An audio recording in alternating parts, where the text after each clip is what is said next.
Astaghfirullah Rabbal baraya. Astaghfirullah minal khataya. Astaghfirullah Rabbal baraya. Astaghfirullah minal khataya. Sallu ala Nabi Muhammad. Alhamdulillah. Bu, tadi kita diingetin di Al-Quran di dalam surah Al-Baqarah sama Ustadz Azhari Nasution ya. Ya ayyuhalladzina amanu la tubtilu shadaqatikum bil manni wal aza. Wahai orang-orang yang beriman, jangan kau membatalkan pahala sedekahmu dengan menyebut-nyebut dan menyakiti perasaan penerimanya. Bu. Kalau bantu orang, satu, jangan sambil cemberut. Ya, nih gue bantu nih ya. Jangan lagi, keseringan loh. Ada yang begitu ada? Mana orangnya? Yuk kita lanjut ke kajian berikutnya masih dari surah Al-Baqarah yang insya Allah akan disampaikan oleh guru kita Kiai Haji Jumharudin, dan kali ini akan kita bahas adalah surah Al-Baqarah. Tafsirnya ayat 265 sampai 271. Untuk itu kami persilakan. Silakan Kiai. Betul. Assalamualaikum warahmatullahi wabarakatuh. Waalaikumsalam warahmatullahi wabarakatuh. Dari jawab salamnya nih rajin bersedekah nih. Amin. Atau rajin nerima sedekah. Alhamdulillah wassalatu wassalamu ala Rasulillah sallallahu alaihi wasallam wa ala alihi wa ashabi ajmain amma ba'd. Terima kasih Ustadz David yang sudah mengantarkan tausiah kita. Tadi Ustadz kita sudah memaparkan jangan bersedekah sambil mengungkit-ungkit atau menyakiti. Karena sedekah seperti itu sedekah yang tidak berpahala. Ayat yang akan kita bahas ayat 265 Allah Subhanahu wa taala berfirman, "Wa matsalul ladzina yunfikuna amwalahum ibtigha'a mardhatillah wa tathbitan min anfusihim kamatsali jannatin birabwah." Di ayat 265 ini Allah berfirman, sedekah itu seharusnya seperti apa? Sedekah itu yang pertama ibtigha'a mardhatillah, cari ridhonya Allah. Kalau kita cari ridho Allah, insya Allah sedekah kita nggak akan kayak Ustadz David tadi ya, keseringan lu gitu. Ini saya kasih nih ya, tapi lu harus kerja keras ya. Nah ini sambil memberi, sambil bikin orang baper seminggu. Nah ini yang akan berbuah pahala. Tapi yang menarik dari ayat 265, wa tathbitan min anfusihim. Ternyata sedekah yang kita beri itu untuk mengokohkan diri kita. Ternyata waktu kita bersedekah itu ternyata kita sedang mendidik jiwa kita menjadi jiwa yang kuat. Karena sedekah itu berat atau ringan ibu-ibu? Berat. Berat. Maka agar kita kuat melawan nafsu pelit kita, maka sedekah itu sebenarnya mendidik jiwa kita untuk menjadi orang yang dermawan. Jadi kita itu tidak pernah memberi sebenarnya untuk orang lain, sesungguhnya kita memberi untuk diri kita sendiri. Ada sebuah kisah orang buta. Malam-malam bawa lampu. Di jalan raya ketemu anak muda, kata anak mudanya, buta-buta kok pakai lampu. Dipanggil nih sama orang buta, sini dek sini. Saya ini pakai lampu ini ada gunanya loh dek. Yang pertama kata dia, agar orang yang jalan ngelihat jalan. Yang kedua, agar orang yang pakai mobil dan motor ngelihat saya dan saya tidak tertabrak. Jadi ternyata sedekah itu, infak itu sebelum untuk orang lain sesungguhnya adalah untuk diri kita sendiri. Makanya ada ungkapan seperti ini, memberi sama dengan menerima. Tapi menerima tidak pernah sama dengan memberi. Saya ulang lagi ya. Memberi sama dengan menerima. Tapi menerima tidak pernah sama dengan memberi. Ibu-ibu, bapak-bapak, jamaah sekalian, ikuti instruksi saya. Coba tarik nafas semuanya. Hembuskan pelan-pelan. Nah yang kedua, kalau saya belum bilang hembuskan, jangan hembuskan. Tarik nafas. Tarik nafas. Tarik terus. Masih kuat? Masih kuat nggak? Terus. Kira-kira kalau terus nanti akibatnya dibawa ke rumah sakit mana nih? Jadi orang yang tidak memberi itu seperti orang pikirannya narik terus, narik, akhirnya sesek cepat mati. Betul nggak? Apa yang dirasakan ketika kita melepaskan napas? Karena kita memberi akhirnya kita bisa menarik. Tanpa kita bisa melepaskan, tanpa melepaskan kita tidak akan bisa menerima. Maka sedekah, infak adalah tathbitan. Untuk mengokohkan diri kita menjadi kuat. Jemaah sekalian yang dimuliakan Allah Subhanahu wa taala. Nyawa kita itu nempel sama harta. Halo? Nyawa nempel sama apa? Harta. Makanya kalau orang pelit, hartanya ditinggal di dunia, pas mau meninggal, pindah ke alam akhirat ternyata belum ada asetnya di sana. Kenapa? Belum disedekahin. Kira-kira mau nggak dia pindah ke alam barzah? Nggak mau, kenapa? Nyawa nempel sama harta. Karena hartanya ada di dunia, maka dia berat sekali kemudian untuk meninggalkan hartanya itu. Sehingga malaikat harus memaksa dia. Tarik. Wanazi'ati gharqa. Tapi kalau orang bersedekah, ini hartanya telah dikirim ke alam akhirat. Telah menjadi rumah. Telah menjadi kolam renang, telah menjadi kendaraan.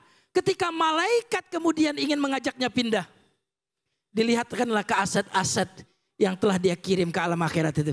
Kira-kira dia mau tetap di dunia atau mau ke sana? Mau ke sana. Maka orang-orang yang berinfak akan tathbitan, akan kokoh dia nanti ketika ditanya oleh malaikat maut. Ketika ditanya saat di alam kubur, kenapa? Karena dia telah mengirimkan asetnya ke alam akhirat itu. Maka mau husnul khatimah? Mau husnul khatimah? Mau. Kirimlah sedekah ke alam akhirat. Agar nanti waktu mau dipindahkan, kita senang pindah. Karena di sana ada rumah kita yang sudah kita kirimkan. Masya Allah. Jamaah sekalian yang dimuliakan Allah Subhanahu wa ta'ala. Di ayat 267. Kalau tadi Ustadz kita mengatakan kalau sedekah niatnya yang bagus dong. Jangan sambil caci maki. Ayat 267 surat Al-Baqarah. Ya biarkan anak kita ini, anak kita adalah bunga-bunga. Biarin ya. Biarin duduk yang manis ya anak-anak. Jadi bukan cuma niat kalau soal sedekah. Tapi caranya juga penting. Allah Subhanahu wa taala berfirman dalam surah Al-Baqarah ayat 267. Ya ayyuhalladzina amanu anfiqu min thayyibati ma kasabtum. Wahai orang yang beriman, infakkanlah yang baik-baik dari hasil usaha kalian. Jadi bukan cuma niat saya sih ikhlas, tapi ngasih kuenya kue basi. Tapi yang diberikan adalah apa? Yang baik. Karena yang baik itu masih kita rasakan gak kepemilikannya? Masih dirasa gak? Tapi kalau barang udah jelek, biasanya kita tanyain gak di mana tempatnya? Enggak. Berarti sebenarnya barang jelek itu sudah kita buang dari hati kita. Sesungguhnya barang jelek, sesungguhnya kita tidak memberi dari milik kita. Karena sudah kita buang kepemilikannya dari hati kita. Tapi sesuatu yang baik yang kita cintai itu betul-betul terasa kita miliki. Betul nggak? Handphone ibu kalau nggak kelihatan ditanyain? Ditanyain? Handphone baik. Suami ibu kalau nggak kelihatan ditanyain? Jangan disedekahin. Tapi diperintahkan sedekah yang baik-baik ya Bu ya. Saya sedekah suami. Ada juga yang gak mau sedekah suami. Kenapa? Orang-orang bilang, Tuntut cerai aja suamimu itu, dia udah terkenal jahat di sini. Semua orang pasti akan membelamu. Apa kata istrinya? Iya sih memang suamiku jahat. Tapi aku tidak akan menuntut cerai. Kenapa? Karena kalau aku ceraikan dia akan menyakiti wanita yang lain yang akan menjadi istrinya. Yeah.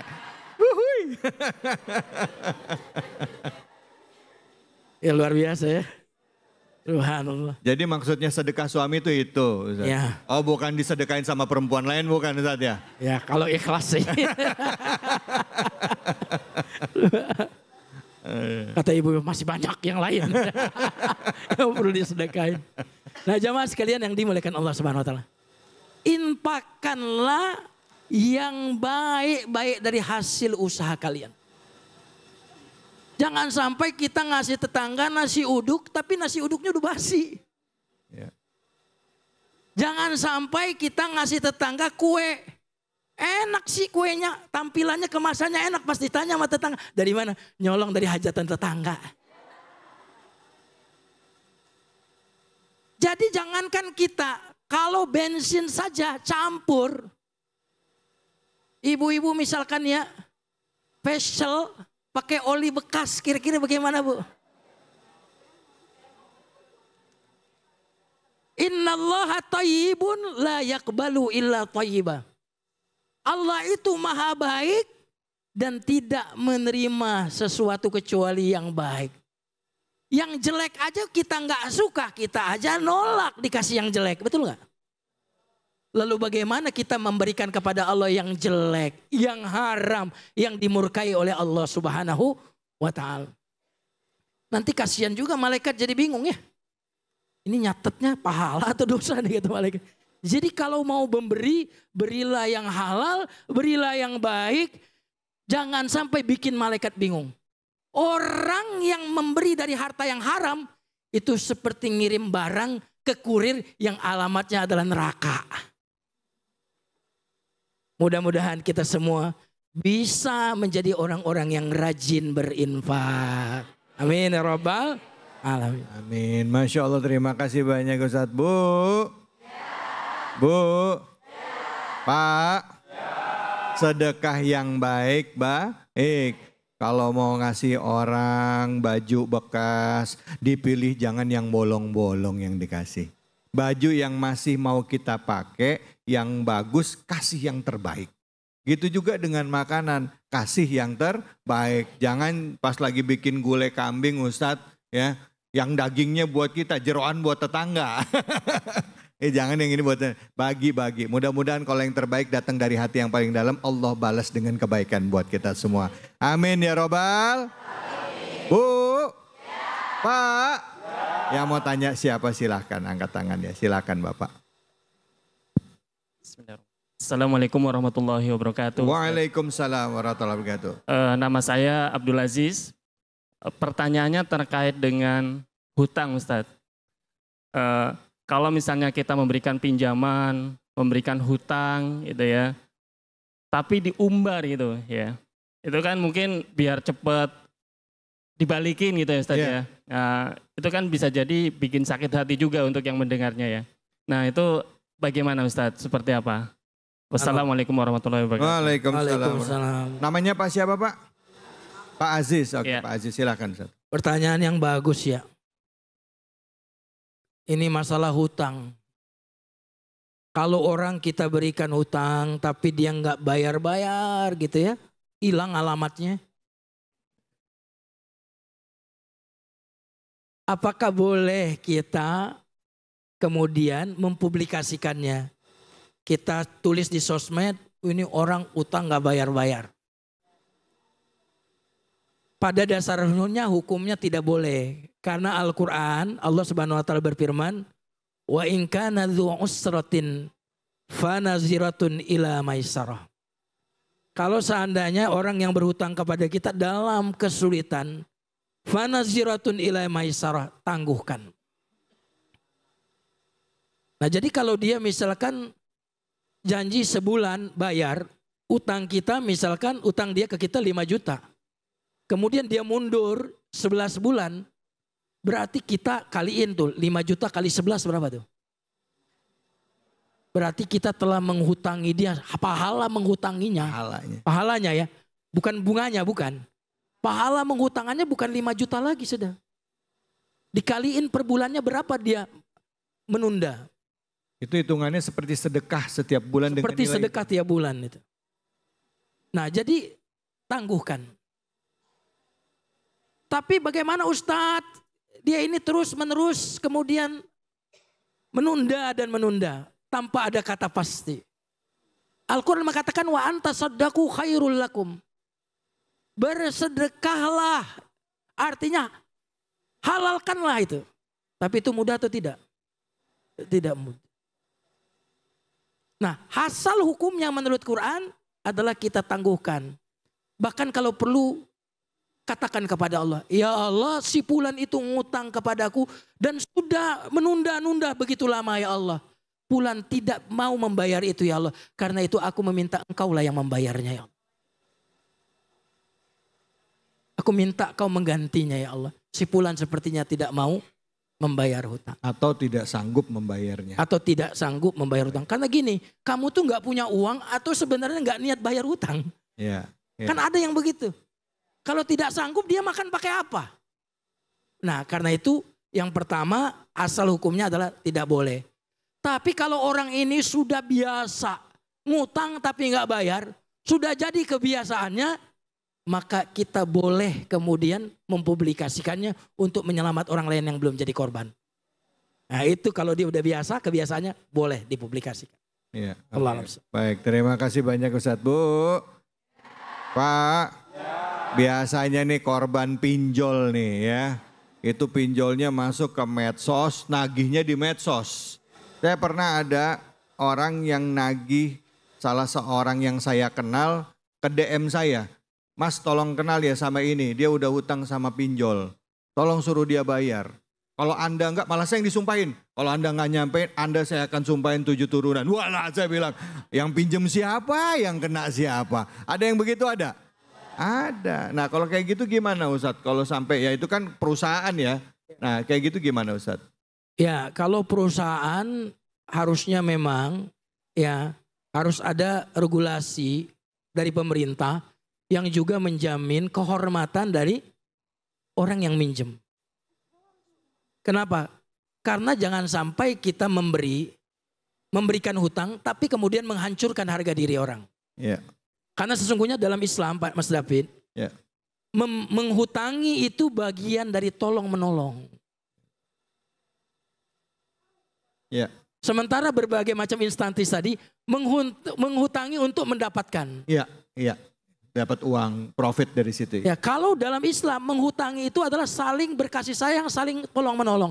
Tapi lembaga biasanya menghutangi dalam rangka memperkaya diri. Inilah perlu intervensi pemerintah untuk melindungi masyarakatnya dari keburukan institusi yang tadi memberikan hutang tadi. Baik Ustadz, baik Alhamdulillah. Terima kasih banyak Ustadz. Mudah-mudahan jadi masukan buat kita semua ya. Bu, kalau ada orang ngutang, ibu ngutangin orang, orangnya belum mampu bayar, sabar, insya Allah akan dibayar. Nggak boleh pakai medsos gitu ya Ustadz ya. Nggak usah, sabar aja dulu. Tapi kalau ibu lihat emang orang yang nggak mampu, ya Bapak lihat orang yang nggak mampu Pak, doa sama Allah kata Ustadz tadi, bilang ya Allah aku ridho ya. Ya, engkau yang bayar. Aku maafan bang, kalau perlu ibu telepon orangnya, udah nggak usah dibayar, lunas ya, sodakoh dari saya. Tapi nggak usah, jangan sampai ngomel ya. Udah gue bayar, lunas ya. Uang sodakoh nih, yang ngutang lagi. Ya, nggak baik-baik, udah nggak apa-apa. Ridho, udah selesai. Bisa Bu? Berat banget ini mukanya. Soalnya 100 juta. Baik, jangan kemana-mana. Kita akan lanjut lagi dan kita akan berbagi keberkahan ini. Bersama dengan Luwak White Coffee dan Ustadz Azhari Nasution. Hanya di sini, di Cahaya Hati Indonesia.